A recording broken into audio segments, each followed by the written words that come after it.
All right. Well, why don't we go ahead and get started? I want to thank everybody for logging on tonight for our IEF conservation chat. And I think we'll start off with a few introductions and some housekeeping notes. First of all, my name is Julie Bates, and I'm the Donor Relations Manager at the International Elephant Foundation. And I'm just really happy to see everybody tonight. Looks like we've got quite a good group logging on. So thanks again for joining us. And as we go through our presentation tonight, we will, if you want to ask questions, we are encouraging questions. So if something comes up, please put them in your chat box, type them into the chat box, and we'll go through those. And then if we have time at the end, we might have some time where you can actually unmute and ask questions directly. So we'll just see how it goes throughout the presentation tonight. Also, we ask that once the presentation starts, if you make sure everybody puts their Zoom on mute so we don't have background noise. And also you may want to shut off your camera when the presentation starts, because it helps save bandwidth, because we do have people from all over the world that are going to be on this call. And some folks' connections might be a little better than others. So that's really, I think, all we need to go over on that aspect. And so that said, I would like to also introduce my colleague, our conservation coordinator, Sarah Conley, and I'm going to turn it over to you, Sarah. Thanks, Julie. We are so happy everyone was able to make it for our first conservation chat of 2022. I can't believe it. And well, today we are honored to have Dr. Rabin Kadariya as our first guest for 2022. He is the conservation officer in Nepal's National Trust for Nature Conservation, and he's leading the efforts for wildlife recovery in Bardia National Park. He has successfully led nearly 35 conservation projects focusing on tigers, elephants, bears, rhino, and addressing everything from population monitoring to human-wildlife conflict, anti-poaching, awareness, and of course education. IEF has supported his work from 2014 forward with increased focus on community-based programs that set the groundwork for long-term conservation gains through fundamental attitude and behavioral change. IEF supporting his work again this year, which is great news. And we're building on past successes to mobilize village youth in rapid response teams, maintain barrier fences in buffer zones, and to conduct conservation education events. I know he's got a great presentation plan for everyone. So as he's talking, go ahead and put your questions in the chat, and we'll have plenty of time at the end for questions. But we're super excited to have Rabin here today. So let me turn it over to him and we'll get going.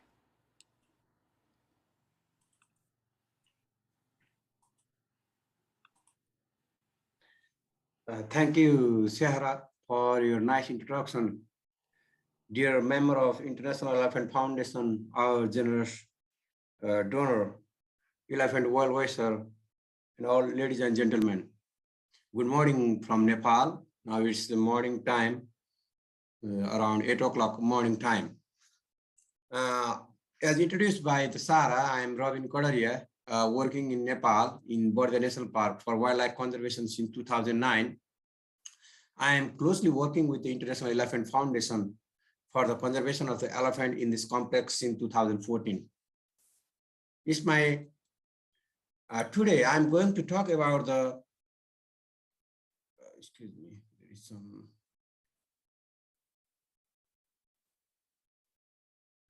today I'm going to talk about the status of the elephant in Nepal, especially in the Bardia National Park, and our approaches for tackling the growing challenges for this conservation of this mega species.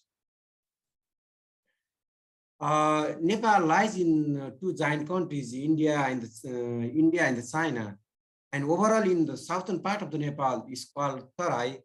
Around 240 elephants are dwell in the 19 districts.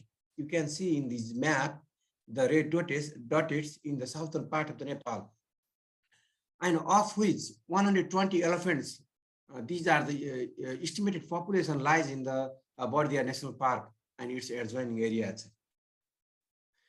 This is the Taraya Arc landscape. This is the one of the landscape where we can find the elephant, majority of the elephant population, similarly the tiger population. And in this the landscape, this is the Bardia National Park where I am working for the elephant conservation. You can see in the other side in the India, this is the border for the Nepal and the India, and there is also Katanya Ghat Wildlife Sanctuaries. And these two, between these two protected areas, there is a small passage of the corridor. It's called the Khata corridor, and the elephant population are frequently dwelling from this corridor. The good point of Bardia National Park is there were only 2 elephants recorded in the 1994, of which there were 12 seasonal migratory elephants between the Nepal and the India. In 2007, the population became 80 individuals. Yet now there are 120 individuals in this park, which represent the 70% of the elephant of the Nepal. These are the recent photographs moving from the corridor between the India and the Nepal. And these are also the herds crossing the roads. Again, the herd of the elephant from this corridor forest. In the small area, if we zoom the Bardia National Park, this is the Bardia National Park, and in the east, it links with the Baki National Park. Sometimes elephant move into these areas also, and again from this the corridor, there is another way to reach into the India. Today, I am more focusing on this Bardia National Park, and there is a Khata corridor which link with the India part. First, let me describes about the major threats for the elephant conservation in Nepal, in Bardia. It also represents the Nepal. The major, in this period, the major conflict, the major issue is the human elephant conflict. Actually, the crop damage in Bardia started from the 1997, and the human death started to kill from the 1998. In last 25 years, 47 people killed by the elephant, and 125 people injured by the elephant. There are the human casualties by the other animal also, as shown in this picture, but the majority of the human casualties by the elephant. Similarly, the thousands of the people lost their crops, and similarly, the hundreds of the people lost their houses from the elephant attack. Why this conflict is happening? The rural livelihood of the Nepal mostly depends upon the natural resources, actually on the forest. People enter in the forest and the park for fodder, firewood collection, grazing, logging, and collection of the wild vegetables. So they need to enter in the elephant habitat. And on the other side, the rural livelihood depends upon the agriculture, and their agriculture crops mostly very attractive to the elephants, like the paddy, wheat, maize. These are the major crops, and which loved by the elephant. So sometimes the elephant enter into the agriculture crops to graze the paddy, wheat, and the maize. And on the other side, the houses are very poor.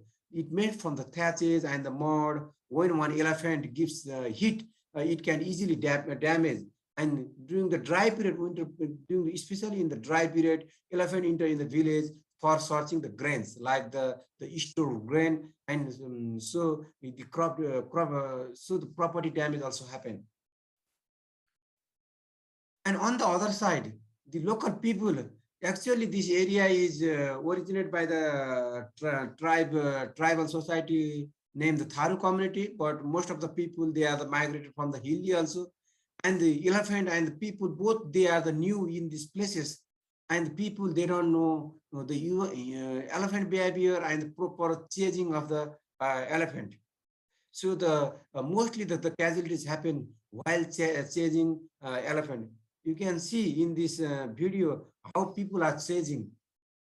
So we are closely working with the local communities to teach them the proper way of the chasing elephant. This is the daytime, so we are able to record the chasing techniques. It happens in the night time also. During the night, while chasing, sometimes the elephant tramp and the casualties happen.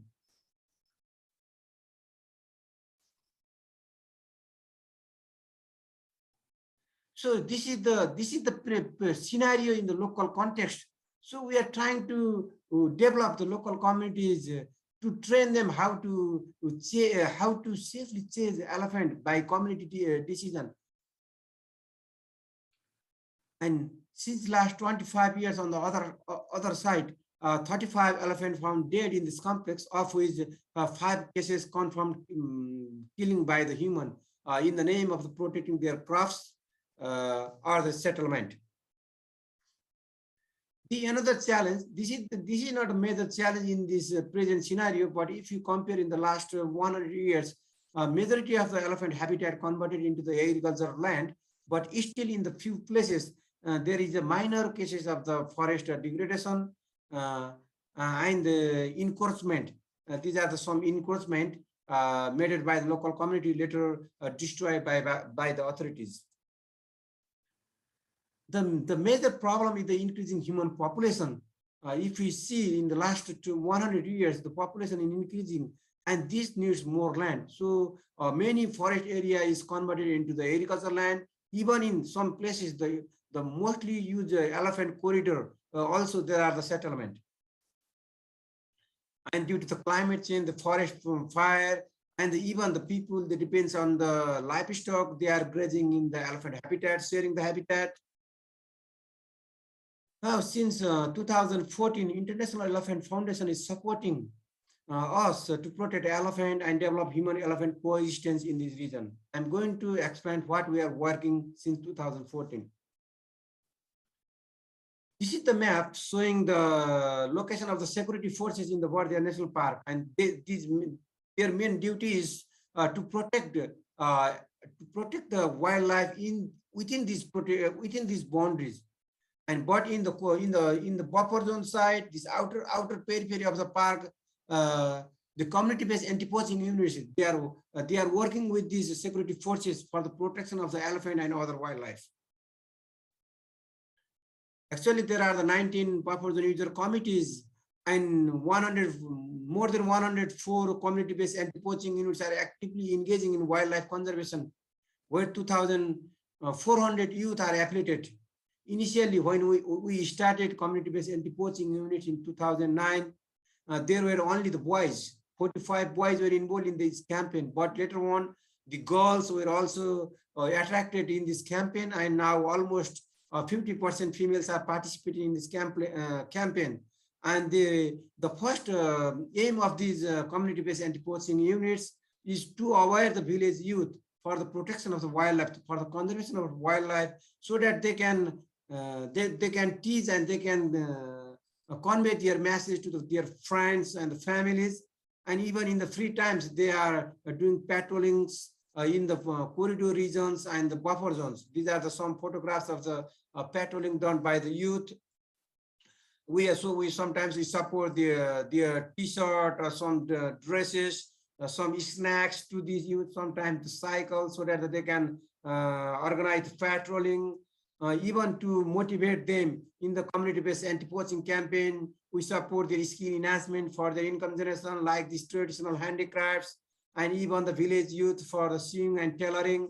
These are some incentives so that these village youth, they are attracted in the community-based anti-poaching campaign. And with the support of these youth, the park authorities, they are able to destroy these weapons and the trap that were used for especially for the wildlife. And within these community-based anti-poaching units, in the recent time, we formed the rapid response teams. These are the youth, active youth, who are mobilized for the safely chasing of the elephant from the village. And sometimes the technicians of the National Trust for Nature Conservation, our Game Scout, and the security forces also support these youth for safely chasing of the elephants from the village. And now there are the 8 rapid response teams where we for them we provided the mics, the torchlight, so that they can easily spot out the elephants when they entered in the village or fields. These are some elephants in the paddyland, and spotted by the torchlight. Till now, we are able to identify the 10 major bulls that are roaming in the village, and so that we are tracking these bulls. Actually, the bulls are the major problems from the community perspectives. The herd are not a problem. Only when passing from some corridor, they might be problem, but majority of the problem is the bulls. So we are tracking these bulls and mobilize these rapid response teams for the safely chasing from the village without any damage to the local communities. Similarly, if the human wildlife conflict mitigation subcommittees are formed in the vulnerable areas for regular caring of the electric fence. Actually, more than 150 kilometers of the electric fence are erected by the government, but the community are taking ownership. So we are trying to mobilize these local communities for the proper running of this fence. So we are providing some spare materials for the timely repair and maintenance. And similarly, we are encouraging local communities for the adoption of the unpalatable crops. These are the unpalatable crops for the elephant and the other wildlife. Even elephant enters, it only damaged by the trampling, not eaten by the elephant and other wildlife. Similarly, the existing watchtower, some are very old. We are supporting for the maintenance of this watchtower so that the community, they can safely guard their crops. And the good point in this national park, around the national park, there is a buffer zone community forest. The community are involving for the protection and the use of the community forest. It has the two functions. One function is the habitat extension for the elephant and other wildlife, and other is the supply of the basic natural resources to the local communities. There are 130 buffer zone community forest user groups, which cover 16,000 hectares, and we are supporting the 20 buffer zone community forest user groups, which lies near the corridor and in the which are the major habitat of the elephant. These are some, so that the community user groups, they are deciding for the proper management of the community forest. And now we can see the cheetahs, the elephant in this community forest and the corridor forest. This is the recent photographs, around 40 elephants. They are moving through the corridor forest. These are also the part of the community forest. And on the other side, these surplus dry gases for the roofing materials of the local communities, and even these, while the cleaning, the managing the forest, they have the firewood they use as a firewood. The measure, we are working with the local communities to change the community behavior. I already explained in my initial presentation why conflict is happening. So we are trying to convince local people when the elephant attacks, how it attacks, how we protect our life from the elephants, what are the major safety measure of precaution we have to take. We are trying to give message to the local communities about the elephant behavior also. When the elephant like this, the sexually aggressive elephant, we call the most. At that time, the many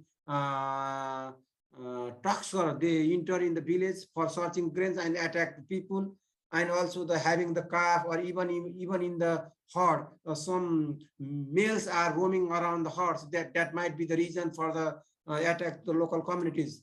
So to aware the local communities while entering in the forest to take the precaution, please look at the elephant signs, even dong or the foraging sign.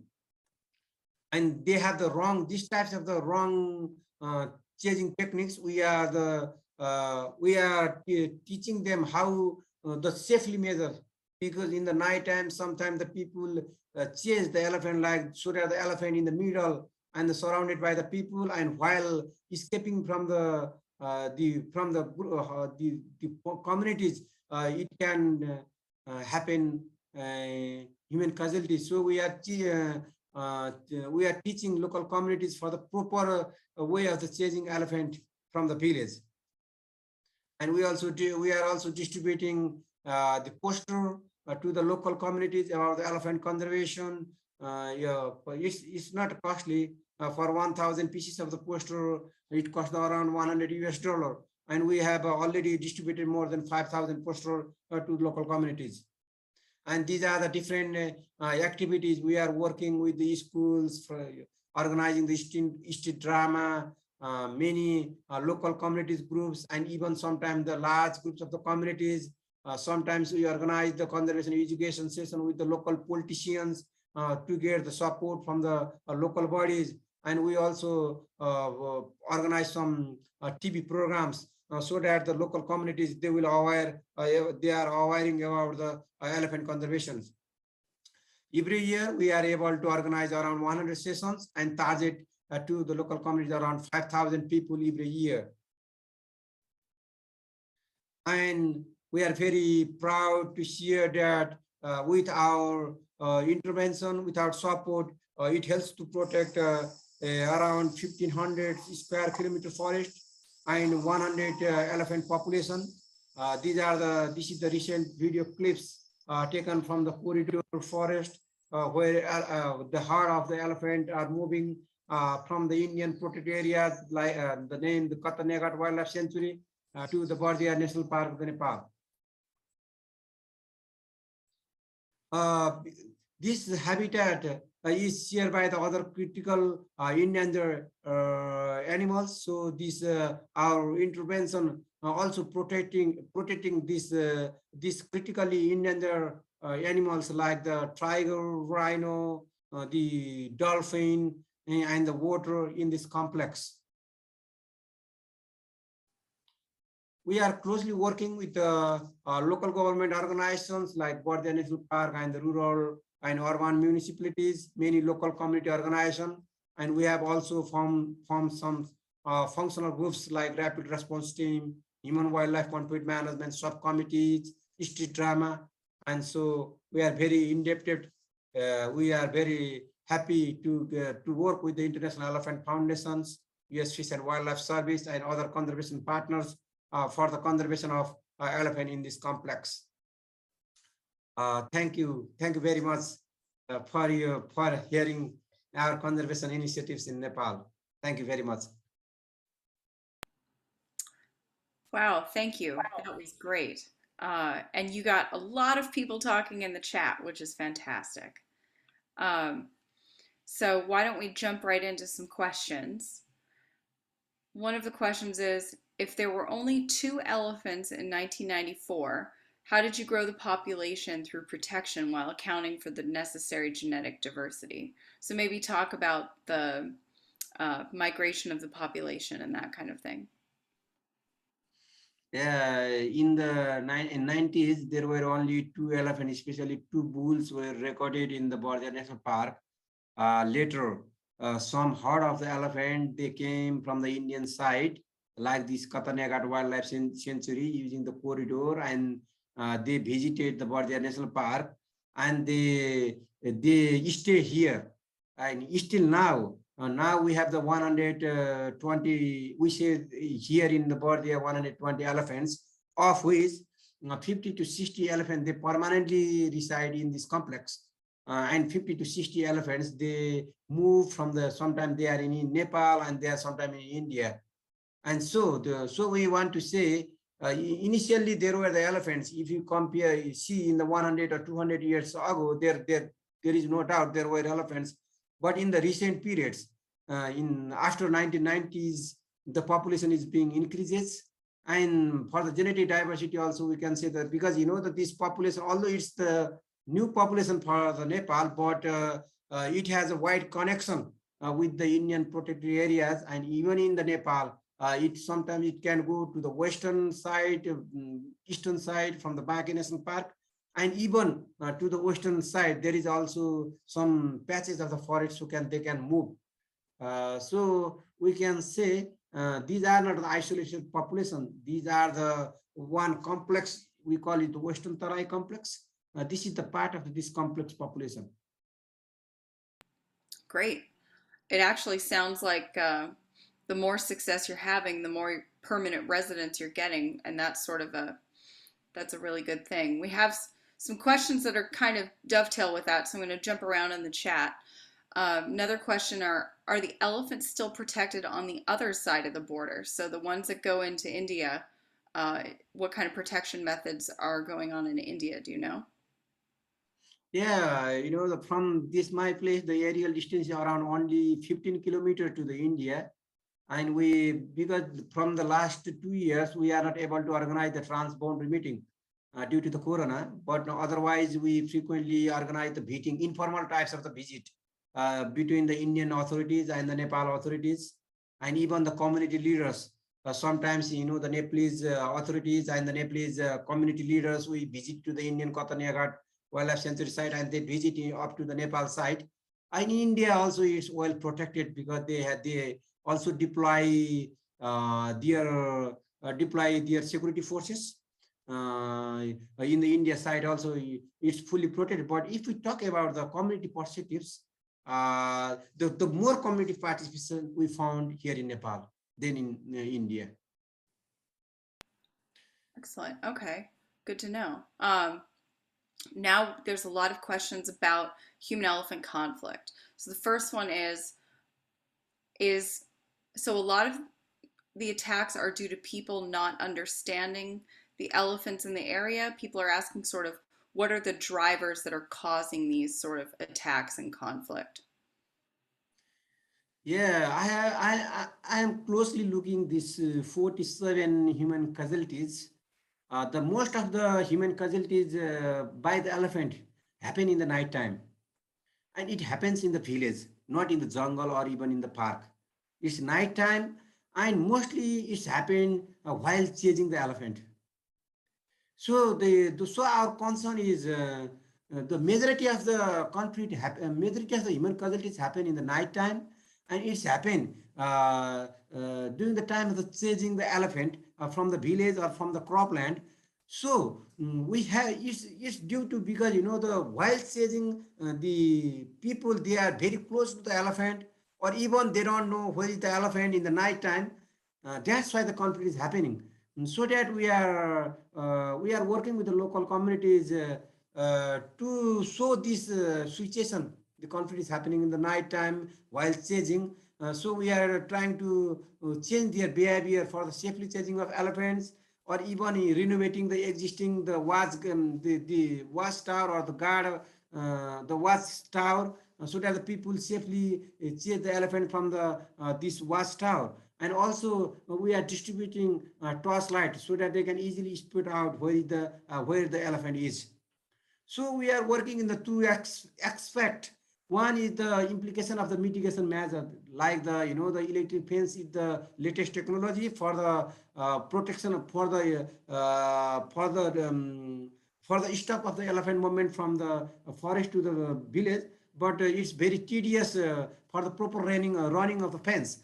And other things is when elephant enter into the village, then how to safely change with the safety of the local communities. Okay. So the elephants are coming into the local communities at night. Are they looking for food? Are they raiding farms, things like that? A majority of the cases, the elephant enter in the village during the crop harvesting time, like the rice harvesting time or the maize harvesting time, because there are the grasses in the forest park, but the elephant, they love to eat the rice and the maize as compared to these old grasses. And also in the this season also elephant enter in the village. This time the sorting of the grains, because this is the dry period. They need the I don't have any more study, but at that time this is a dry period. The forage in the forest is not in good quality. It's very the rough type of the grasses. So they are entering in the village for searching the grains. In the both region, one for the while searching the agriculture crops like the like paddy or the maize, or sometimes for the searching of the grains.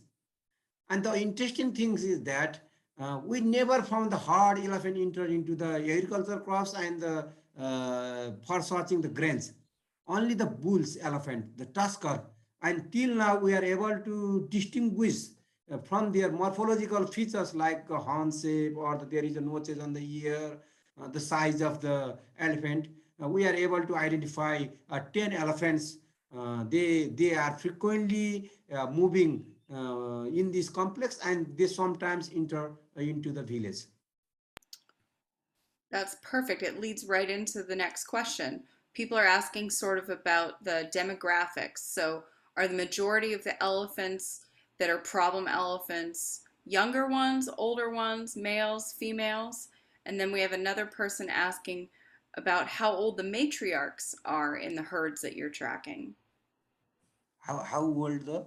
The matriarchs, the oldest females. Oh, okay. Uh, Actually, the problem elephant is the tox. Only the tox, not a group, not a female one, not a herd. Only rare cases when passing from the one forest to the other forest in their traditional route is there. If there is a houses, then sometimes rare case they can passes through the agricultural crops or the villages, but in our record only the problem is the talks, the not a young one, mostly the adult talks out of these 10 elephants like seen in the picture, we have the mostly the adult one. For us it's very difficult to identify the age because the we are not approaching to the elephants and from only our observation we cannot say how old, but I can say all are the adult dogs. Great. Sorry. People are also interested in how you work. How large is your team that's working on these projects in the education? Someone said they thought you had youth helping you from local communities. How do you identify those youth? How do you recruit them? Actually, for this project, we are in NTNC. We are the 14 staffs. We are working, and there is also the Bardia National Park. There are more than 200 staffs in the park. But for this project, some staffs from the NTNC they are supporting me, and also in the community-based anti-poaching units, there are more than 2,400 youth. But we selected some chairpersons, like in the 19 CBFUs, there are the 19 chairperson. They are very close to us, and we also mobilize them for awareing local community. Sorry. That's great. Can you talk about how you get the youth involved? How do you mobilize them? Yes, it's very challenging for us to mobilize this youth because there are 2,400 youth. It's very challenging. Even if we distribute T-shirt, we need 2,400. So sometimes it's very challenging for us. So we are also seeking support from other organizations like U.S. Fish and Wildlife Service, and even the Bardia National Park. They are also allocating some budget. Even National Trust for Nature Conservation allocated some budget. So actually these youth are the volunteer. They are not getting any salary. They are the truly volunteer, and we are encouraging them for the volunteer. But their basic, sometimes they do patrolling. So for during the time of the patrolling, we supply the snacks. And the village youth, those youth are the youth, they just left the school, and they don't have any job. So they love sports. So we are supporting the sports materials. They love to wear, sometimes we are supporting the t-shirt with the logo of the International Elephant Foundation, with the donor logos. Some areas, they want to do cycle patrolling, then we support the cycle. Sometimes we gather the community youth, like 100 people in one place, having like a picnic. We talk about the conservations, and they enjoy with the food. They share their experiences. Like this way, we are mobilizing the village youth, and also sometimes if we are able to support them, their skill enhancement, skill enhancement for the local jobs like sewing and tailoring, handicraft training. Sometimes we recommend them to other organizations for their skill enhancement. And even still, we are able to support more than 100 youth for their local level income generation activities, like support for the small handicraft shop, small tea shop, some for the pig farming, some for the goat farming, some for the small grocery. Like this way, we are trying to mobilize this community-based this village youth in our campaign, community-based anti-poaching campaign, overall for the conservation of elephant, tiger, and other endangered animals. Thank you. Yeah, coordinating that large amount of people is quite an undertaking, but totally worth it. Uh, we have a bunch of donors who are really interested in your work, not only because of elephants, but because of all the other species that are in the region. So, can you talk more about the tiger work that you're doing and the progress and successes that you've had with helping to protect tigers in the region? In this region, the good things is in 2008, there were only 18 tiger population. Now in 2018, we have the latest tiger estimate population from the 2018. Now we have the 87 tiger populations. And this new national park, the Bardia National Park, this is also the source population from the Bardia National Park. There are 21 tiger population. There were no tiger before 2010. Now we have the 108 tiger in this complex. These all are also the in short period, the tiger population increases due to this anti-poaching campaign. This village youth also has a contribution because now there are very rare cases of the poaching. But on the other side, now we are already achieved for the tiger conservation. Now the problem is the growing human tiger conflict. Since 2019, in last 3 years, only the 3 years period, 28 people killed by the tiger. So now our next aim is to develop human tiger coexistence. So now we are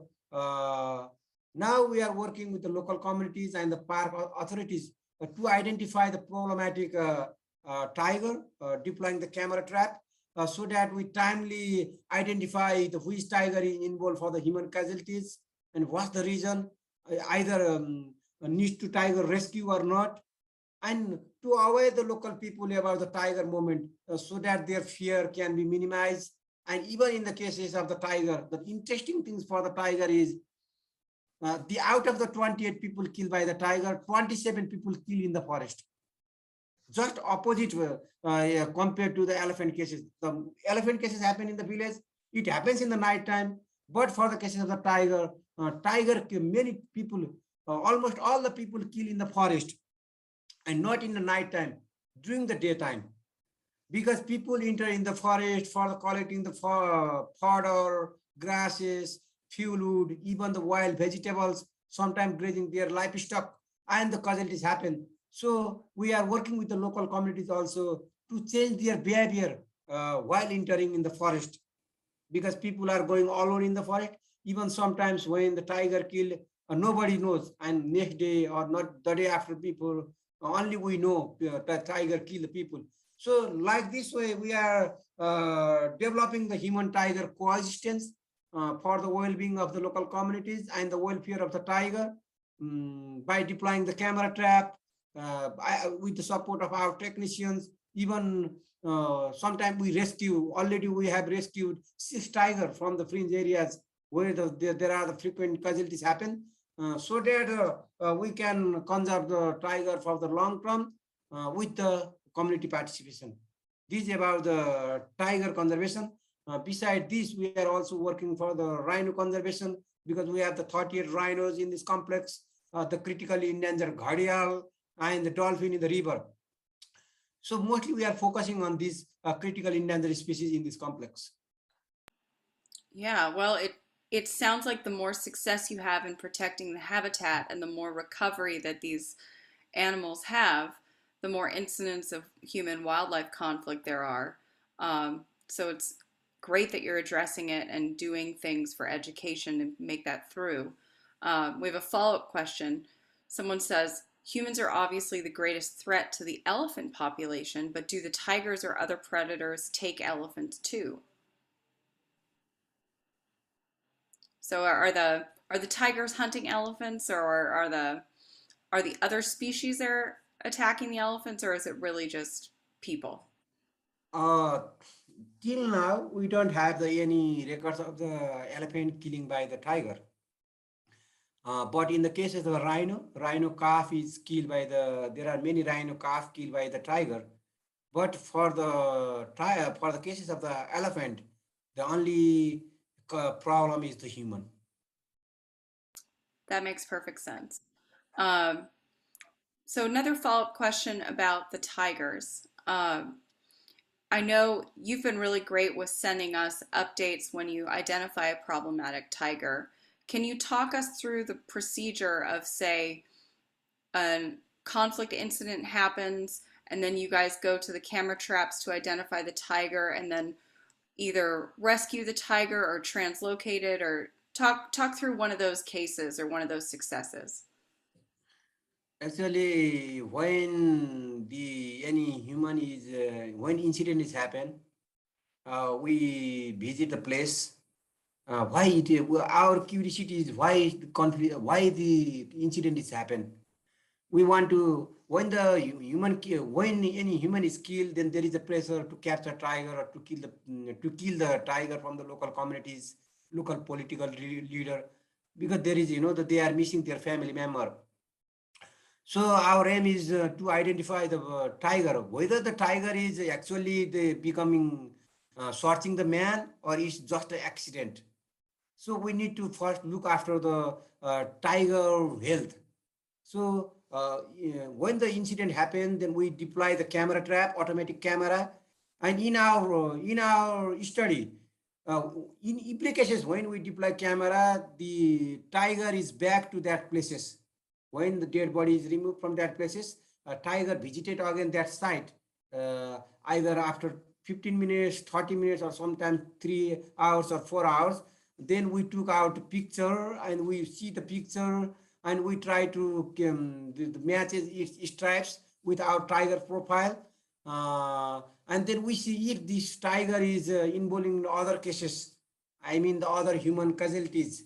Then if it involves in more than 2 cases, then we recommend park authorities to capture, because the normally if more than 2 cases, it might be the man eater. So we recommend the park authorities, and but that tiger never involved in killing other people, never found in the fringe areas, only found in the core areas, and looks the health looks the body looks very healthy, then why we don't recommend for the capture. What we do is we only inform message to the local communities and local community leaders. The tiger is okay. It's never involved in any cases of the human casualties or any cases of the other threats. So we inform local communities, don't go that forest for particular period because there is a tiger. We are closely looking the tiger, and we place the camera up to that time when the tiger is there. When tiger leap from that side and that enter into the park area, then only we remove the camera trap from that areas.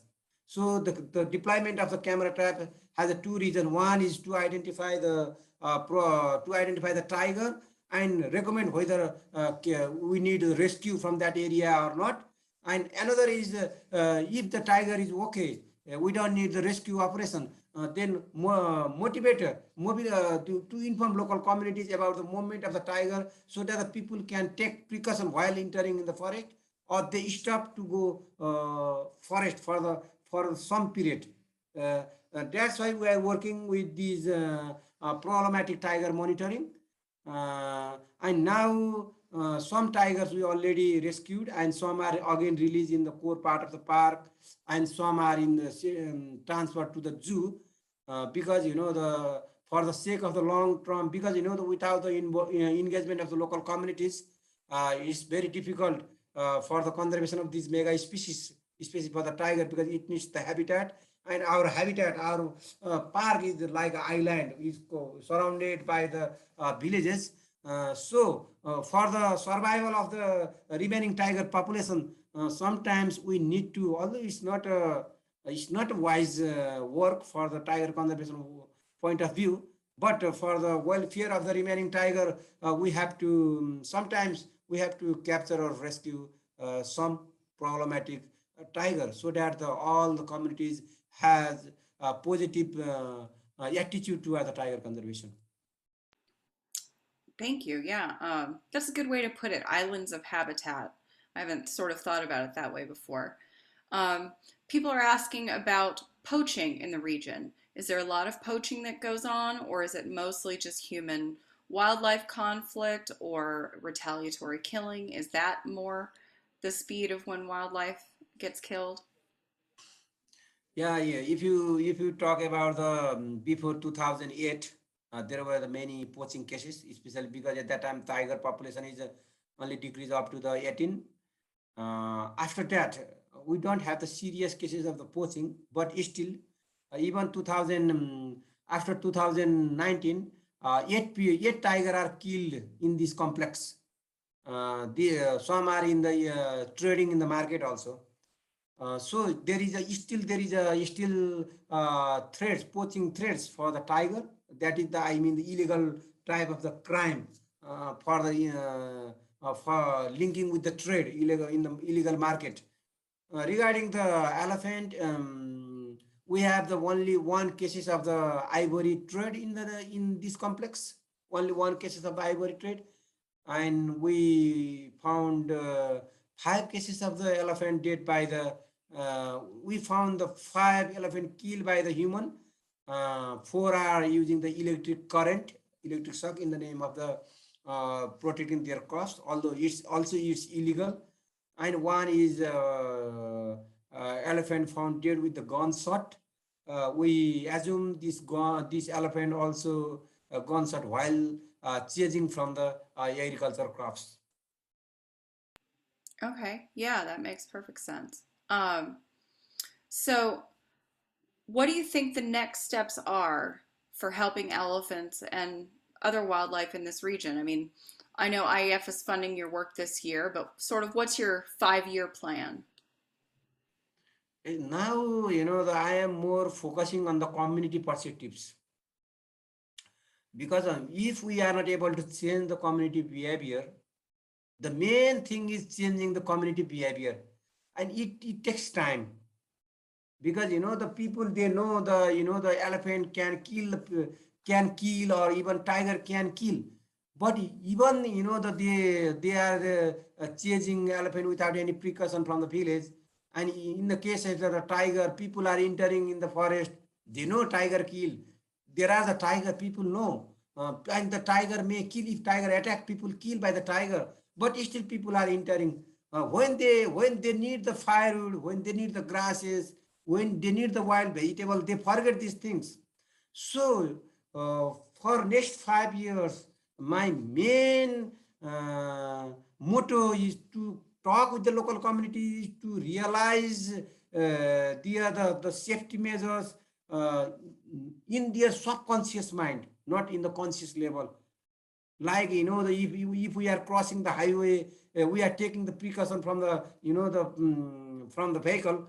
Like those people who are living this around the forest, or around this elephant or tiger habitat, we have to change their behavior, their thinking pattern, their even safety precaution measure to save the life from the elephant or the tiger attack. So my main plan for the next 5 years is mostly working with the local communities, visiting their places, organizing the regular meetings, linking with their alternatives livelihood for changing their behavior.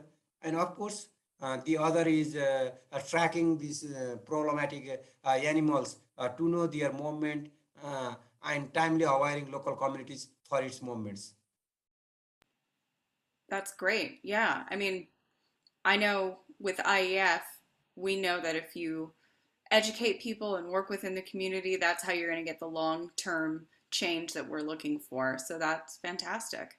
Um, you're getting all kinds of great feedback in the chat. People are saying thank you, great presentation, very informative, keep up the good work. Uh, thank you for your excellent talk. So I think we've addressed everyone's questions and we're basically coming up to the hour. So I'm going to have everyone who wants to, if you want to unmute yourself and show your camera, you're welcome to give Robin a great big round of applause. Oh, someone's saying they have an 11-year-old son who now wants to come to Nepal and work with you and be one of the local youth teams. So that would be awesome. Thank you very much. Thank you, all of you, hearing our conservation work, asking questions, and your supporting. Your small dollar is very helpful for us to work with the local communities. I'm very happy to work with the International Elephant Foundation for the conservation of the elephant. And if you have any plan to visit Nepal or even Bardia National Park, let me know. I'm very happy to help you during your visit. Thank you very much. We are so happy to have you. So we're having everyone, if you want, you can turn on your camera and unmute and give Robin a big round of applause. Yay! Thank you so much. And I want to add also to thank everybody for joining tonight. And as you know, we did record this session. So if you sent me an email with an RSVP, I have you on the RSVP list. So you will automatically get an email with the recording of tonight's session. And we would love for you to share that with family and friends that might be interested in this work. And there'll also be some information there if you'd like to further support this work that will be able to do that, and we'll provide a link for that as well in the email. So we just want to thank everybody for your support, and it was a great presentation. So thank you so much. And I don't know, is there anything else you want to add, Sarah? I don't think so. I think just thank you, Rabin. We really appreciate your time, and I know everyone here really enjoyed it. We had some great questions, so thank you everyone for participating.